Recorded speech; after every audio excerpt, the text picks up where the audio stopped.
KBC. शुरू करने जा रहा हूँ जानदार धमदार शानदार, कौन बनेगा करोड़पति। यह शो सिर्फ एक सवाल जवाब वाला शो नहीं है।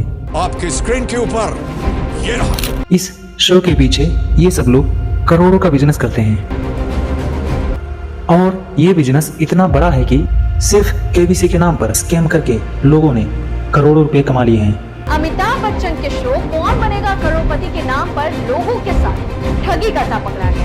और हाँ, इसी तरह केबीसी आप सब लोगों को अपनी इमोशनल कहानियां सुनाकर।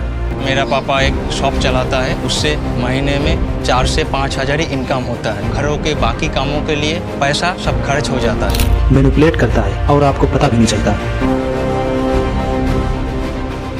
अभी हाल ही में एक छोटा बच्चा केबीसी में कंटेस्टेंट बन के आया था। कैसा लग रहा है आपको यहाँ आ गए? बहुत एक्साइटेड लग रहा है मुझे। और उस छोटे बच्चे का एक एक वर्ड केबीसी ने टीआरपी बढ़ाने के लिए यूज किया। मेरे को रूल्स पता है, इसीलिए आप अभी मेरे को रूल्स समझाने मत बैठना। सर एक क्या, उस पे 4 लॉक लगा दो, लेकिन लॉक करो। ऑप्शन के बिना बोल रहा हूँ, लॉक करो डायरेक्ट। और आखिर में उस छोटे बच्चे को एक भी रुपया नहीं मिला, और मिला तो बस हेट। हर जगह से लोग अपना अलग अलग ओपिनियन दे रहे थे उस छोटे बच्चे को। इसके parents think this is funny, this is not funny, this is very disrespectful. पूरे इंटरनेट पे डिबेट चल रही है उस छोटे बच्चे को लेकर। और शुरू में नॉर्मली अमिताभ बच्चन ने उस छोटे बच्चे से बोला कि मैं तुमको केबीसी गेम के रूल्स समझा देता हूँ। फिर तुरंत ही वो छोटा बच्चा बोला, मुझे रूल्स सब पता है, आप आगे बढ़ो। मेरे को रूल्स पता है, इसीलिए आप अभी मेरे को रूल्स समझाने मत बैठना।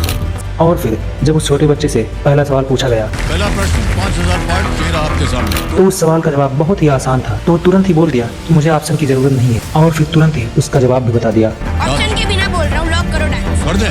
अभी तक तो सब नॉर्मल था, 15000 पॉइंट जीत रहे आपने भाई साहब। लेकिन जब उस बच्चे से 25,000 रुपये का क्वेश्चन किया जाता है, 5वां प्रश्न आ रहा है आपके सामने, 25,000 पॉइंट मिलेंगे आपको। तो वो बच्चा दोबारा से पूरी कॉन्फिडेंस से बोलता है, इस ऑप्शन में एक नहीं बल्कि 4 लाख लगा दो। लॉक कर दो। सर एक क्या, उस पे 4 लॉक लगा दो, लेकिन लॉक करो। और इसी ओवर कॉन्फिडेंस के चक्कर में उस बच्चे ने गलत जवाब दे दिए। भाई साहब ये रास्ता जो है आपका गलत हो गया। और फिर इस गलत जवाब के चलते उस बच्चे ने एक भी पैसे नहीं जीते। और फिर उसके बाद असली खेल शुरू हुआ। लोगों ने इस बात पर बहुत ही बड़ी कंट्रोवर्सी बना ली। फिर क्या था, शो के क्लिप्स वायरल होने लगे। मेरे को रूल्स पता है, इसीलिए आप अभी मेरे को रूल्स समझाने मत बैठ। सर एक क्या, उस पे 4 लॉक लगा दो, लेकिन लॉक करो। ऑप्शन के बिना बोल रहा हूँ, लॉक करो डायरेक्ट। टीआरपी में स्पाइक्स आ गए और फिर केबीसी के उस एक एपिसोड पर मिलियंस में व्यूज आ गए। लोग उस बच्चे को कहने लगे, इतना बदतमीज है। कॉन्फिडेंस और एरोगेंट में फर्क होता है। लोग इसे ट्रोल करने लग गए, डिसरिस्पेक्टफुल और एरोगेंट कहने लगे। और लोगों ने कहा, पेरेंट्स ने इसे मैनर्स नहीं सिखाए। उन्होंने तो सीधा इसके पेरेंट्स को ब्लेम किया। अगर आप अपने बच्चों को ह्यूमिलिटी, पेशेंस और मैनर्स नहीं सिखा सकते तो वो ऐसे रूड, ओवर कॉन्फिडेंट बन जाते। मतलब अब जो लोग केबीसी नहीं देख रहे थे वो लोग भी इस एपिसोड को देखा। और फिर यही तो है जीनियस मार्केटिंग, ऑडियंस के इमोशन को ट्रिगर कराओ। बच्चा वहाँ पे अपने से 70 साल बड़े इंसान को बात भी कंप्लीट नहीं करने दे रहा है, बीच बीच में अरे क्वेश्चन तो पूछो। और कंट्रोवर्सीज कराओ, टीआरपी अपने आप मिलेगी। और केबीसी अपने हर एक सीजन में इमोशनल और कंट्रोवर्शियल मोमेंट इंक्लूड करता है जो ऑडियंस को इमोशनली एंगेज कर सके। केबीसी अपने हर एक सीजन में करोड़ों का बिजनेस करता है। सिर्फ ये एक क्विज शो नहीं है, आपकी स्क्रीन के ऊपर ये रहा। ये पूरा एक मार्केटिंग इकोसिस्टम है। कहने का मतलब अमिताभ बच्चन को होस्ट बनाकर केबीसी शो का ट्रस्ट बढ़ाया जाता है। रेडी? फर्स्ट थिंग फर्स्ट का प्रश्न आपकी स्क्रीन के ऊपर ये रहा। और फिर केबीसी अपना एडवर्टाइजमेंट अलग तरीके से करता है। जैसे जब अमिताभ बच्चन जी कहते हैं ना, कंप्यूटर जी लॉक किया जाए, कबीर महाशय बी विलियम हॉकिंस को ताला लगाया जाए, तब वो बात सिर्फ एक डायलॉग नहीं रहता है। इसके पीछे गोदरेज लॉक का ब्रांड प्रमोशन छुपा हुआ होता है जो हम लोगों को पता भी नहीं होता। जैसे गोदरेज लॉक के साथ Cadbury, Axis bank, Sony Livs भी केबीसी के इकोसिस्टम का हिस्सा है।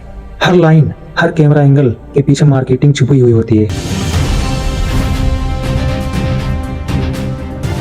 लेकिन इसमें ब्रांड्स तो एडवर्टाइज कर ही रहे हैं, लेकिन वो आप लोगों को एड की तरह फील नहीं होगा। और जैसे कि हम बार बार कहते हैं, अपनी पहचान बनाना, घर बनाना और हर्षी बढ़ाने का मौका जो है एक ही बार मिलता है। सोच समझ कर उत्तर दीजिए। और आपको लगता है कि ये तो शो का नॉर्मल सा पार्ट है, और ये काम सिर्फ एक या दो ब्रांड्स का नहीं, यहाँ तक कि एक एपिसोड में 10 से 12 ब्रांड्स प्रमोशन करवाता है, और ये ऑडियंस को बिल्कुल नॉर्मल भी लगता है।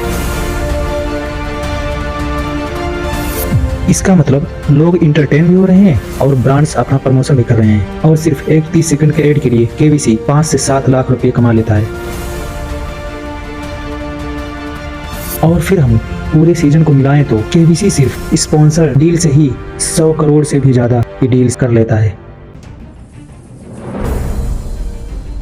टीआरपी भी इस स्ट्रेटेजी की कोर पार्ट है। जब कंटेस्टेंट अपनी पर्सनल स्ट्रगल बताते हैं, मेरा नाम मोहसिन खान मंसूरी है, मैं 30 साल का हूँ। मैं यहाँ पे जो है हमाली और मजदूरी का काम करता हूँ।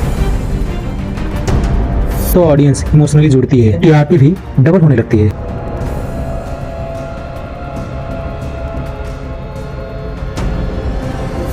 ये इफेक्ट सिर्फ एक एपिसोड तक ही लिमिटेड नहीं रहता। ये एक इमोशनल स्टोरी के बाद अगले एपिसोड को देखने की क्यूरियोसिटी अपने आप बढ़ जाती है, और लोगों के बीच डिस्कशन अपने आप शुरू हो जाता है कि इस एपिसोड में क्या होगा।